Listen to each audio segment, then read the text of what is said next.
happened to be driving today and I went past some of the old schools that I remember going into some of them when I was working here in Delhi.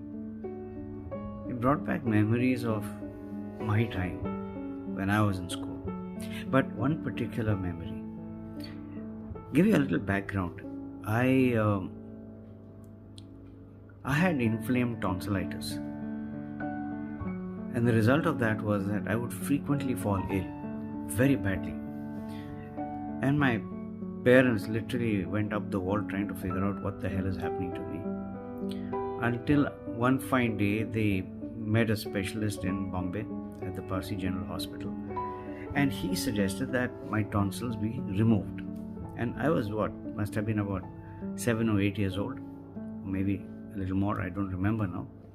But they said the only way we can, control this illness is to remove the tonsils.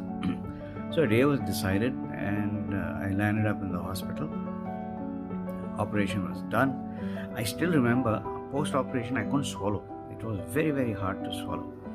But the thing that excited me the most was the doctor said you can eat as much ice cream as you like. And that was the highlight of my, experience. But let me fast forward. So I was in standard 6, I remember. And like the normal norm is in any school which has uniforms that kids up to this class 9 will wear shorts. And then post 9th class you are allowed to wear trousers. So I was in shorts. But for me, it was very, very different. Now, what had happened was, during the course of my operation and after that, the medication that I was given a steroid. Okay? Now, steroids, as you may all know, it's a very powerful drug and it does have side effects. Now, it had some side effect on me, but it turned up much later, maybe 3 or 4 years later on. Those side effects started manifesting. So what happened with me was that I had full hair, facial hair. I had a beard and a mustache. I had hair like this, okay? My legs, my arms, my chest, all this. Standard 6. Can you imagine? Standard 6. I had facial hair. Put a pagdi on my head and I would become a Sardar. It was that bad. Icing on the cake, my father said, if you touch the blade to shave or even use scissors or a clipper, he said, I'll throw you out of the house. I mean, he was like ruthless about it. I remember I would be crying at times because I couldn't handle it. In school, I was like one walkie-talkie poster boy. Literally a walking orangutan, if I may call myself that, because that's exactly how I looked. Picture it. Hair everywhere, shorts. I mean, put me in a circus, I think I'll pass out to be a chimpanzee myself. But it was bad. And kids being kids, they started calling me names, and the name that stuck with me for a very long time was Dadi Wala Bakra, a goat. They would call me a goat. Billy goat, goat. And it would go on, and I would actually respond. I forgot my own name. They would say, hey, Bakre, hello, goat. And I would turn and say, yes. It became like that. But it got to me slowly. It got to me. I became isolated. I started sitting alone. I would go late to class, or I would go very early to class and sit right at the back so that no one would come close to me. I went and told my father, look, this is happening. Please let me at least trim the damn thing. He said, no, absolutely not. He says, you'll have to bear this for a simple reason that if you start shaving at this stage, you're going to regret it later on. At that time, I didn't understand, but much later, yes, I did understand why he was so firm. But there were times I would not go for lunch and everybody would go to the dining hall for lunch and I would just sit outside. And I still remember there was this rock outside our class and a neem tree. And I would go and sit on that rock and I would just, wonder what the hell should I do. Many times I thought I'd run away from the school also, But then one day I just sat back and I was like, closed my eyes and I heard this voice.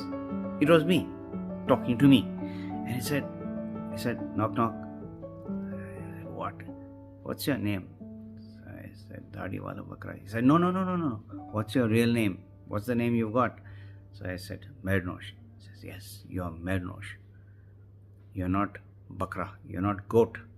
Then he said, okay, let's do a comparison. Now this is that voice. It's like a mirror effect. Okay, the voice and me. And the voice then said, okay, how does a goat look? Does it have a lot of hair?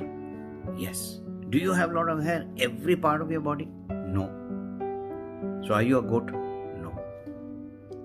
How many feet does a goat use to walk? And how many do you use? So I said, goat has 4 feet, uses all 4. I have 2. I use 2. Are you a goat? No. Then, what kind of ears do you have? Do you have long floppy ears? No. Are you a goat? No. Then, what kind of eyes does a goat have? Does it have round eyes like yours, or does it have oval and colored? A yellow maybe, or a dark brown with yellow. What color do you have? Honey brown. Are you a goat? No. Can you sing? Can you whistle? Yes. Can you talk? Yes. Can the goat do all those? No. So, my friend, Mr. Mernosh, are you a goat? The penny dropped. I said, oh, absolutely, man. I'm not a goat. What the hell am I getting all worked up for? People may call me what they like, but if they're drawing comparisons with a goat because I have certain aspects of a goat and they relate with that, so be it. But does that make me a goat? Absolutely not. I choose to be who I want to be. I choose to accept who I am. I will go about my life and do the things that are in my control. I don't care about anybody else. I don't care what they think. I don't care what they say.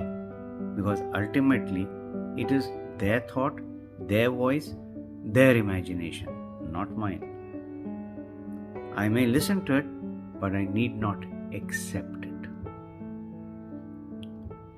It was like a huge mountain falling off my shoulders. And it's like the sun coming through after, dark clouds surrounding you all the time for maybe days. And this clouds part and the rays come through. Very filmy, like what they show in the movies. But that was the effect. And when I woke, I was so fresh. And the first thing I did on that very day of realization, when the guys came back from lunch and we were heading into class, I was waiting for them. And I heard one of them, hey, Bakre. I did not respond. Again, he called 2-3 times. I did not respond. Then until then, he came and tapped me and said, I'm calling you. Then I said, my name is Mernosh. Remember that. And I will respond if you call me by my name. And thank you for doing what you guys did for me. You've given me one of the biggest lessons of my life, which no school could have given me. I'm really grateful to you. I said this way back then in 6th class. And till date, that learning has taken me through a lot of problems. Very, very smoothly.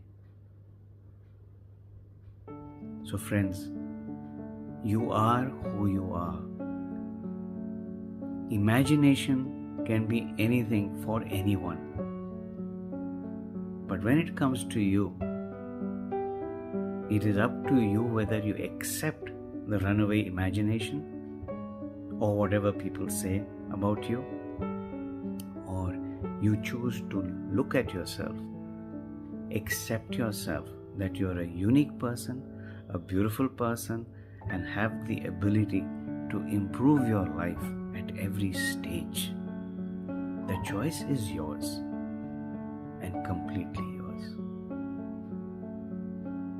This is a life worth living, and this is a life where you can make it a better place for yourself and for everyone around you.